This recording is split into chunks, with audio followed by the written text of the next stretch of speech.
All right, I think we're back. We're back. We're back. Almost back. That was weird. Da da da da da da.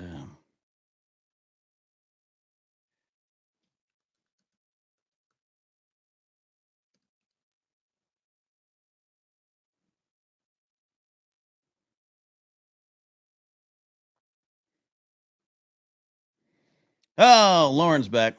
That was weird. It just dropped off. So this is part two of the stream. We'll go for another 40 minutes or so. Wait for everyone to pop back. I just popped the link back in, Lauren. So it has to be a different one. I think people are getting it.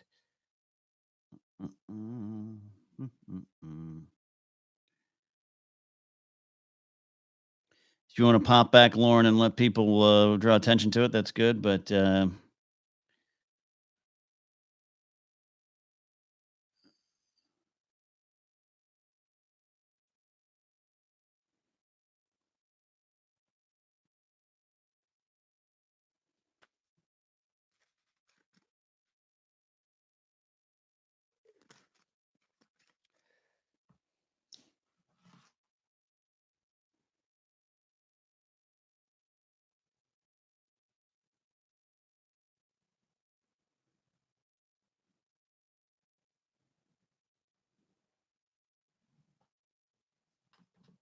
all right, couple people getting back into it. Sorry for that, team. Frustrating.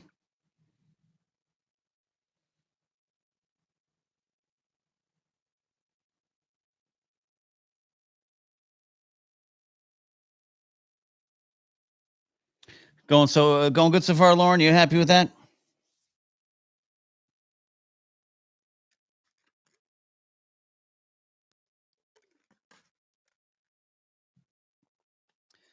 Got a couple people. Hey, Ja'Cory, thank you for coming back over. Doing it for about another half hour here.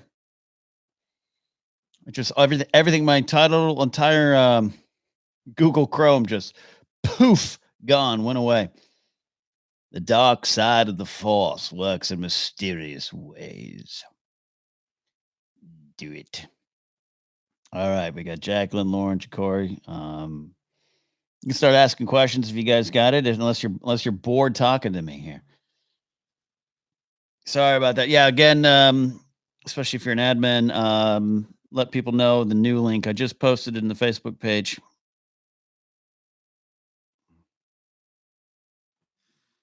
Okay. Mark's here. Steve's here. Jacqueline has a couple questions. You had Rey and Kylo's first confrontation in interrogation room list, but didn't have the one where they're fighting with their sabers and she taps into the Force. Cinematography, the acting, the music, all incredible. Why'd you leave that moment off the list? Too similar to the confrontation? Well, because I had the moment Rey calls the lightsaber to her, which is part of that fight, but I wanted to highlight that moment. And I am more fascinated with that dual interrogation scene, even as time goes on. More and more becomes one of my favorite moments, where a lot of what's going on in Last Jedi, a lot of the stuff between Rey and Kylo, I think is built from that confrontation. It is an intimacy unlike any other in that moment. And I think a lot of things flow back to it. And that's why they're, and again, a lot of it, a lot of these moments, Jacqueline, are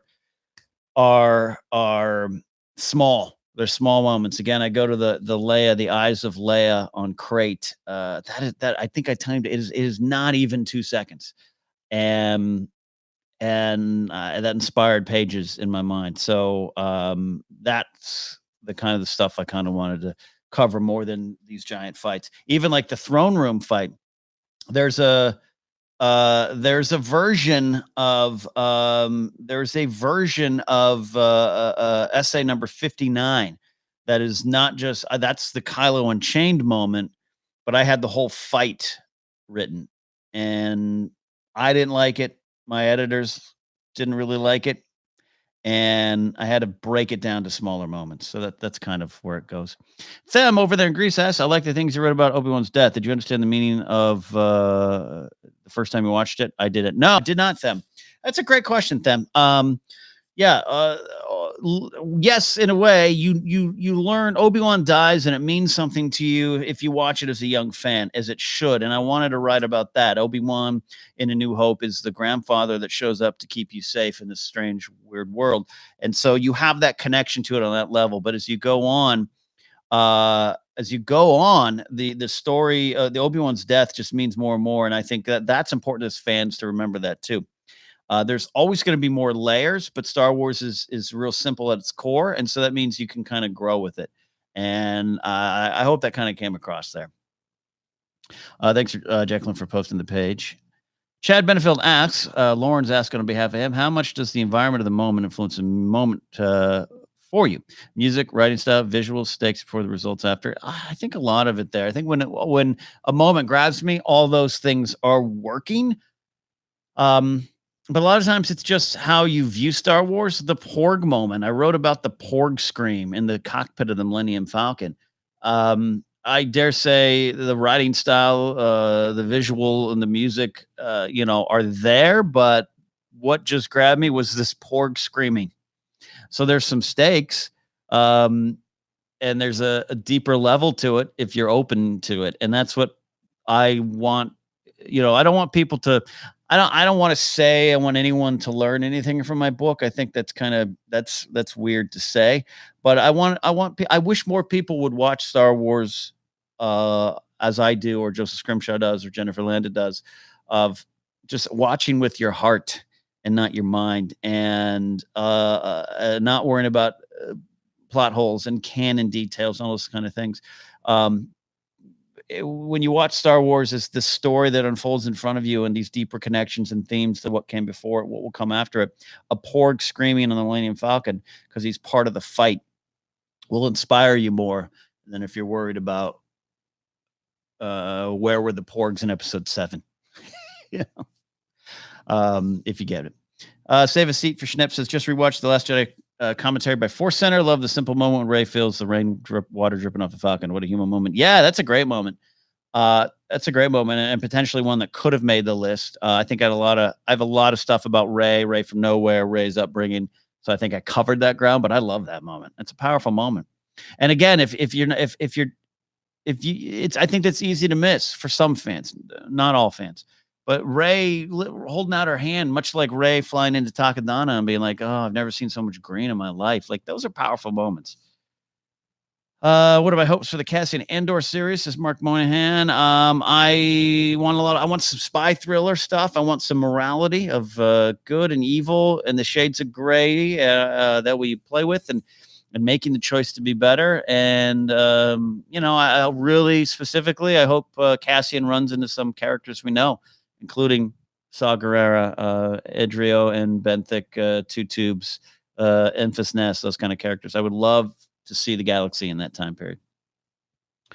Kyle says, I feel the interrogation scene was the thing that helped unlock more of Rey's powers. This is someone instituted a block in the brain. I love that, Kyle. I think you're going, if I'm unless I'm completely wrong, you're going into some specific story that was there's a block in her brain, and that's how it got unlocked. I understand that, but I think just spiritually, figuratively, in a lot of the bigger ways, that moment was when Rey things started to happen, and probably because Kylo was a little connected and he's force sensitive and all this kind of. I think that. So yeah, I think I don't know.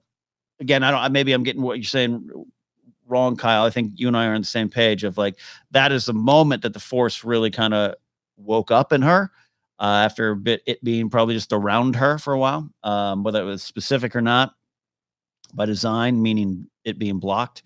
Maybe we'll find out, but I like that there. Jim Madsen writes, what's your favorite headcanon moment? Mine is the Darth Vader helmet is speaking for Anakin using brainwaves. That's interesting. Elizabeth Vader's breathing with talking in a different voice. Favorite headcanon. We go into a lot of headcanon stuff. I'll have to try to come back to that, Jim. That's a great question. Kind of catch me off guard there. I don't know. There's some fun stuff. I'll have to come back to headcanon, but I love that. That's a funny one. Steve writes, now I really don't like the idea of Rey and Kylo becoming a romantic thing, but I love the idea that they're like this cosmic duality that keeps each other in check. Yeah, look, I have no problem with the Reylo idea. It completely makes sense from a certain point of view. It totally does. And if it goes that way, it goes that way. But I like and going back to that dual interrogation moment and going to the moment Last Jedi where they touch each other's hands. It is an intimacy that is way beyond physical intimacy, way beyond romantic intimacy. It is something different, and they've seen each other's fears. Ray knows Kylo, Kylo knows Ray, and Ray knows Ben. So I think I like that idea. They're kind of their own ice and fire. Um, mm. Tyler says, I just love appreciating Star Wars. If someone doesn't like a movie, fine. I may not like moments of it either. However, that doesn't mean I can't like and appreciate certain moments of it. Yeah, I think that's a good way to watch Star Wars too. That's when Joseph Scrimshaw and I and Jennifer, but mostly Joseph and I, we're the stronger prequelists on Force Center. When we say we're prequelists, that does not mean some blind love of every second of the movie, because none of these movies are perfect. And I always it bothers me when people assume that. There's so many spectacular moments in them, and this is all fun. I didn't write this book because I don't love it. You know what I mean? I legitimately love this stuff, and I think there's something to appreciate all the time. Steve Beck said, "Yeah, I love the idea of the relationship going far beyond some sexual pairing, more cosmic, epic, and fatalistic. I like that. It would play so nicely into the idea that Rey could beat Kylo in Force Awakens. Kylo's injured, but the two halves are sort of evenly matched. Two sides of cosmic coin. You know who would appreciate that, Steve? George Lucas. Which movie is the most quotable to you? For me, seem to quote Episode 1 more than others. That's a great question, Mark. I think Return of the Jedi for me is the most quotable one. But the prequels are too, and sometimes it's funny quotes, like almost mocking it in a way. But so there's a lot of stuff. A lot of stuff in Star Wars. Empire Strikes Back has a lot of weird, clunky quotes. Two fighters against a Star Destroyer from Hobby. Like what? But I used to quote that all the time, so that's part of the fun too. I think in this time period, a lot of Star Wars fans have forgotten to have fun with Star Wars too, meaning not just that you love it, but that you can kind of poke a little fun at it at times. So some of my favorite quotes are some of the silliest, weirdest, out of place quotes. Still with my "What is she proposing?" in Rogue One is still one of my favorite quotes of all time. Lauren Romo writes, "What is the best part experience of writing this book?" Finishing it, and no matter what happens, and no matter what at that time, not knowing the reception, not knowing if I'd sell 2 copies. I figured my mom and my girlfriend would buy a copy of the book, so I had 2 sales, but not knowing anything beyond that and completing it, but setting out to do something that I personally was afraid of, Lauren, and personally didn't know if I could pull off, and at least completing it. Everything else is cake, frosting on the cake. Well, it's cake. The rest, the completing it was the vegetables. How about that? Kyle says we're totally on the same page. I knew we were, Kyle. Mark Monahan says the remade Vader Kenobi fight from Episode 4 is canon now. I like that. How are we doing? That bad, huh? Yeah, those are great quotes. How much do you love Star Wars? 3,000 or somewhere in the 600 to 900 range? Whatever the ultimate number is, 42. The ultimate number, the answer to life, universe, and everything. That's what I love it. That guy's wise. Yeah, thank you, Mark Monahan. That I grew up not sure if that was something I heard for real. Did that Ewok really say that guy's wise? He did, right? As a kid, that was one of my favorite lines. Save a seat for Schnepp. That's why I wrote about it. This is Admiratus of the Rebel Alliance. All squadron leaders report in. Love that moment. That moment moves me to tears. Jakor says definitely look forward to the post episode 9 updates. Yeah. We'll see. We'll see what it brings. Look at this. Them from Greece says, only this. I learned how to speak English just by watching Star Wars before I was 9. What a beautiful way to learn our kind of crazy language. It's a weird language over here, Them. But to learn it from Star Wars is amazing. Jacqueline asks, what character from Clone Wars or Rebels would you love to see in a live action movie TV series? So if we're saying specifically to Clone Wars or Rebels, ooh, I know Ahsoka. Ahsoka is like one of my top 5 favorite characters. Really just love Ahsoka. I really, really do. I don't know, but I love the character so much that without Ashley Eckstein doing the voice, and I don't think you'd put her in the live action version. I don't know if I want it. I'd be open to it, but I don't know if I'd want it.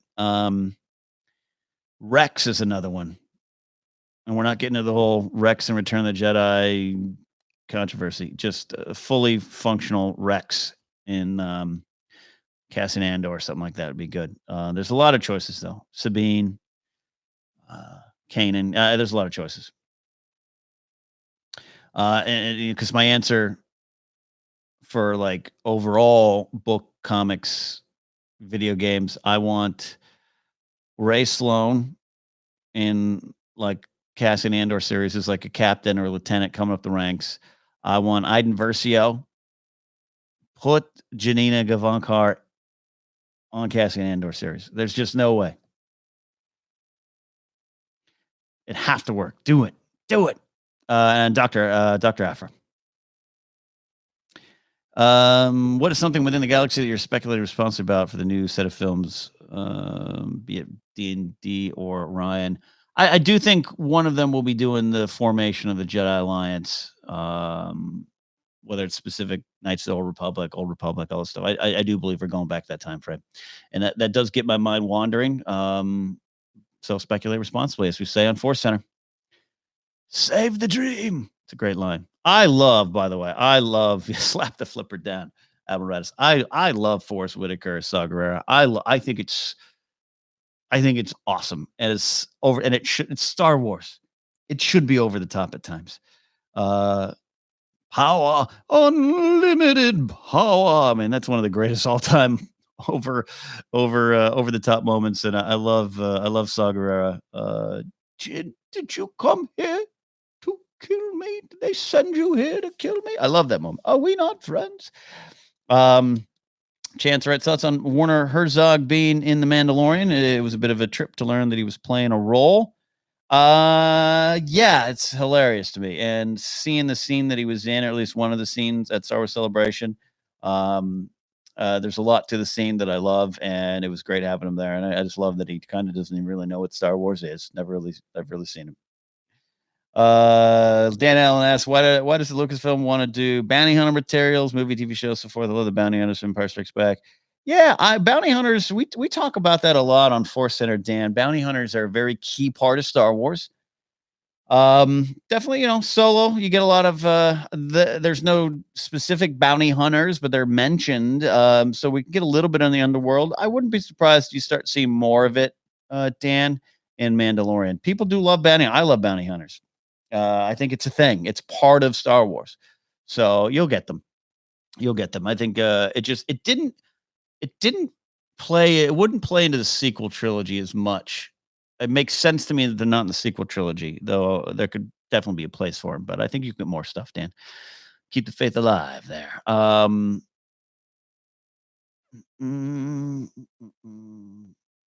Yeah, the Rex retcon. It's interesting. Yes to Ray Sloan. Yes to Iden.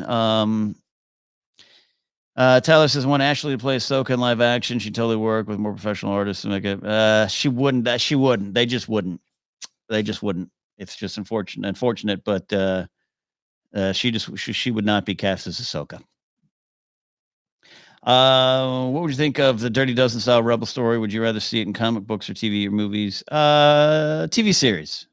I like that. Kyle Gerben says, the Iden Versio calls great. Yeah, absolutely. Right. Just like I want Katie Sackhoff to be Bo-Katan in the Mandalorian series. Give me Iden Versio in there as well. Oh, got it, says Mark Bonham. I'm excited for Saw coming back in Fallen Order. Yes. I was responsibly excited for Fallen Order. What I mean by that is I was responsible as a Star Wars pundit and fan that, yes, I'm excited for Jedi Fallen Order. But then I saw Saw and I was like, oh, now I actually want to play it. I think that's good. What can you say? So what do you say? Is Matt Smith a liar? Going to prove Christian right? I don't know. I don't know. I get it. It's a bad spot. It's a bad spot. You're doing 59 press interviews a day and probably getting asked 69 times in those 59 interviews, are you going to be in episode 9? And maybe you say no comment, no comment, and finally one you're just like, yeah, whatever. No, I'm not going to be in it. Stop asking me. And maybe is, maybe isn't. You're gonna make my own lightsaber into Galaxy's Edge. What color should I'm not going to because it costs $200 and I need to eat. I would say that my color would be green. Did I get a chance to check out Doug Chang's panel at Celebration? No, I actually don't go to panels. I don't like panels much. I had to go cover the big ones, Save a Seat for Schnepp. I would have loved to have seen that. I'd love to read that. That great. If you guys haven't checked out the Dan Brooks oral history of Phantom Menace on StarWars.com, check it out. Doug Chang's got some great stuff. But I loved seeing I was there I was in my hotel room watching the live stream for the Phantom Menace panel, and there was some great stuff. Gene Bolt and Rob Coleman and John Knoll and Doug Chang, great crew. So I love hearing those stories. Kyle says, yeah, I need a group of rebels escaping Imperial prison planet. Lauren Roma asks, new Lego Star Wars or Jedi Fallen Order video game, what you more excited for? I mean, Fallen Order, just because it has some weight to it, some oomph, but I'm really excited for that Lego Star Wars one. Like, really excited for it. Tyler would like to see Ray Sloan in a lot more stuff. New Dawn. Oh, you'd love to see Count Vidian. See, Count Vidian's one of my least favorite things in new canon. But Tyler, if you love Count Vidian, then I love that you love Count Vidian, and I'd hope we get a little bit more. New Dawn wasn't my favorite, but you know what? It gave us Ray Sloan, Captain Ray Sloan, Jonathan Jackson Miller creator, and that's one of my favorite characters. So, and I also think New Dawn gave us a lot of great Kanan and Hera stuff that I think might mean a little bit more now that Rebels is done. So I'm always up for revisiting New Dawn. Thoughts on the Brie Larson rumors as Ahsoka Tano and The Mandalorian? My thoughts are that is not going to happen, but Brie Larson is that's the type of actor. Rosario Dawson came up a while ago. Those are the kind of actors that you'll see doing Ahsoka Tano. Mark says, you're leaving in a hurry and accidentally put on a Rebel cap instead of an Imperial one. Do you go home and change? No, I actually have some Rebel stuff. I'm good with that. I just like the look of the Imperial logo a lot better. Do I have a favorite creature in Solo? Six Eyes and the Bubble Giant are really neat. Yeah, I like the little cute little rat like fox monster that's like at the sabacc table that Warwick Davis plays. That kind of looks at Solo and gives him a little happy snicker. Just want to pet his little head. I do like, and Therm Scissor Punch. It's hard not to like Therm Scissor Punch. Do I think the Momin mask that Galaxy's Edge gives us an idea the Emperor might return? How the Emperor might return? I don't think Momin will be connected to Episode 9. But that idea of the Sith hauntings and all those kind of things, I could see. I can't stress enough how much I don't believe J.J. Abrams, especially Abrams, maybe Chris Terrio, co-writer of 9, how much they just don't read this other stuff. They just don't care. They're going to make their own movie. Couple more questions as we go here. I got to get going here soon. But I've really enjoyed this. And if you got any more questions about the book, Star Wars in general, I'll be here for about 5 more minutes or so.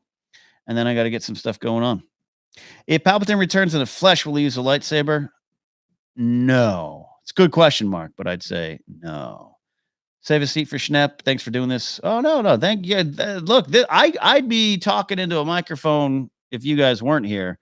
So the fact that you're here makes this all the more powerful. Why write a book? Dan Allen asks. I wanted to challenge myself, Dan. Something I want to do for a while. I think I think a lot of people see us in the digital media space, and that's all they see us as. But I've been out here in LA for over 20 years as a screenwriter, and trying to be didn't work out. I did sketch comedy for a long time at the Groundlings, stand-up comedy. professional wrestling. So I'm a creative person outside of just talking on Collider shows, and I wanted to do something that had a little more oomph to it, and it was a challenge. So that's why I did it. But that's a good question. Because it's a lot of pain. Why put yourself through a lot of pain, Dan, right? Save a seat for Snaps asked, do I have a favorite essay in the book? Oh, that's like your children. I like the one on Infus Nest. I like the one on Ray Sloan. I really do like the one I fought for it. I like the one about Luke Skywalker's death. And I like the final one. Them, thanks for your questions. It's 1 a.m. there. Them's got to get a sleep over in Greece. What will happen in yeah, though you're right, Steve. Tyler says a question. I know that you love Rebel vs. Empire stories. So what are your thoughts on Twilight Company? Personally love it, but I understand the characters need flesh now. I actually Twilight Company is one of the only new canon novels I haven't read yet. Oversight on my part, and I keep meaning to go back. But thanks, Steve. Sith haunting idea seems like the nice big the through line. Yeah, you're right, Kyle. Yeah, Moment. Yeah, and I don't think you think Moment's going to be mentioned, but yeah. What are your thoughts on Tales of the Bounty Hunters, Jabba's Palace, and Mos Eisley Cantina books? I didn't read those, Dan. Actually, I'm not a huge fan of Legends, so I didn't read those. I have a copy though. Someone sent me. I have a copy of. Looking for it around here. Mos Eisley. I think Tales of Jabba's Palace. I have sitting around here. But yeah, I didn't like a lot of those Legend stuff, so I didn't. I stopped reading after about 95. Jim Madsen, right? Who's my favorite person to host Collider Jedi Council with? Everyone equally. What is my favorite collectible I own? It's personal things, Jacqueline. Jacqueline asked that. Like my Phantom Menace ticket, my magazine that I had since a kid, like 1980, the Return of the Jedi one. And I got to say, I love this Wicket. This is a life-size Wicket back here. I love it. From Fandom Treon Endor, Emerald Moon, Treon Endor. Check them out on Etsy. Dan asked if I started Alphabet Squadron yet. I have not yet. That is literally on my table right over here, Dan. That is next on my list. I just finished Dooku Jedi Lost, which is really good.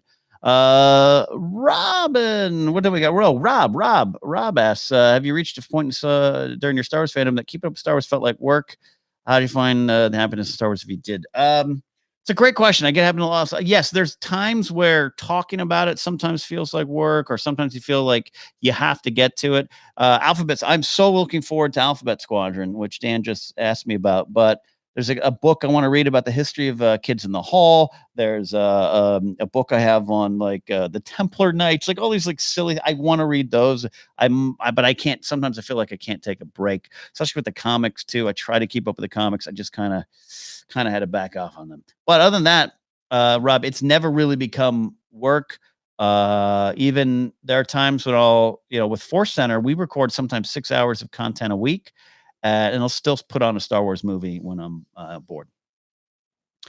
Mr. Magoo in space for a Boba Fett movie idea. Okay, I could see that.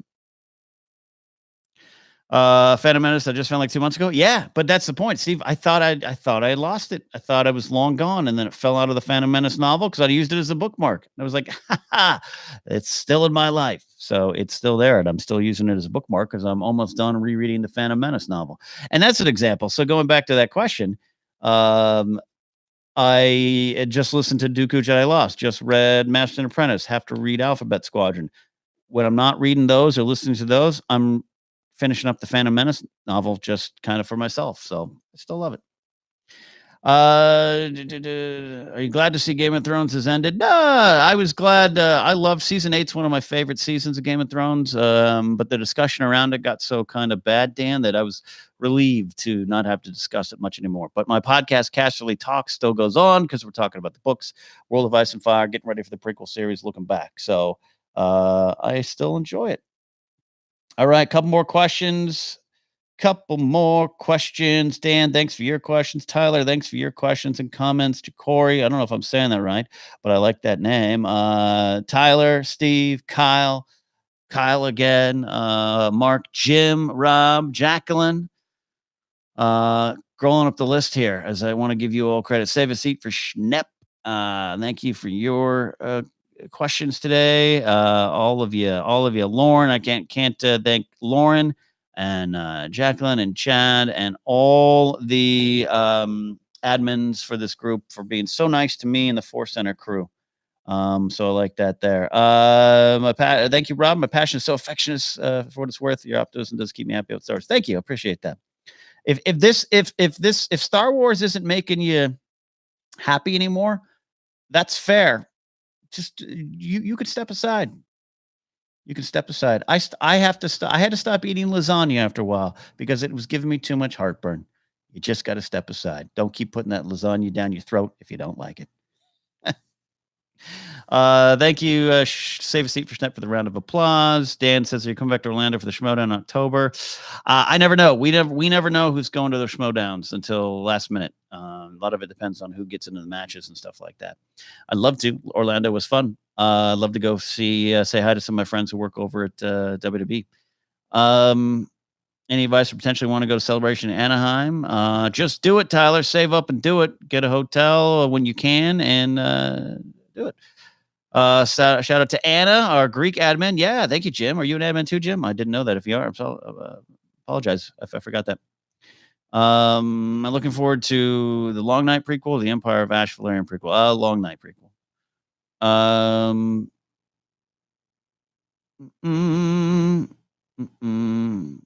Just step aside. There you go. You got it, Kyle. Happy to find the positive side of this. You got it, Dan. That's right. We did hang out there, huh, Dan? I forget that. Yeah, that meet and greet. I think you bought me a drink, Dan. I appreciate that. All right. Thank you, everybody. This is fun. I'll probably try to edit an audio version of this since I had to do 2 streams. I don't know if I have time to edit the videos together. But maybe an audio version of this will go up and we'll put it up. I'll put it up maybe on my Patreon page, but also maybe let the admin group have it, a copy of it as well. Out of thanks for hosting this, and maybe we'll do more of this. So that is that. I think those in this chat room have got my book. For those listening who don't, you can get Why We Love Star Wars at Amazon, Barnes & Noble, IndieBound, wherever books are sold. Leave an Amazon review if you have the time and the desire to. You don't have to, but it would help greatly. Go to local bookstores and request the book. Request it from your local library. Anything you can do to help would be greatly appreciated. But more than anything, I just want you all to still love Star Wars. Keep loving Star Wars. Find something in it that you love and celebrate it. That is it. Thank you, everybody. I'll see you next time. Bye.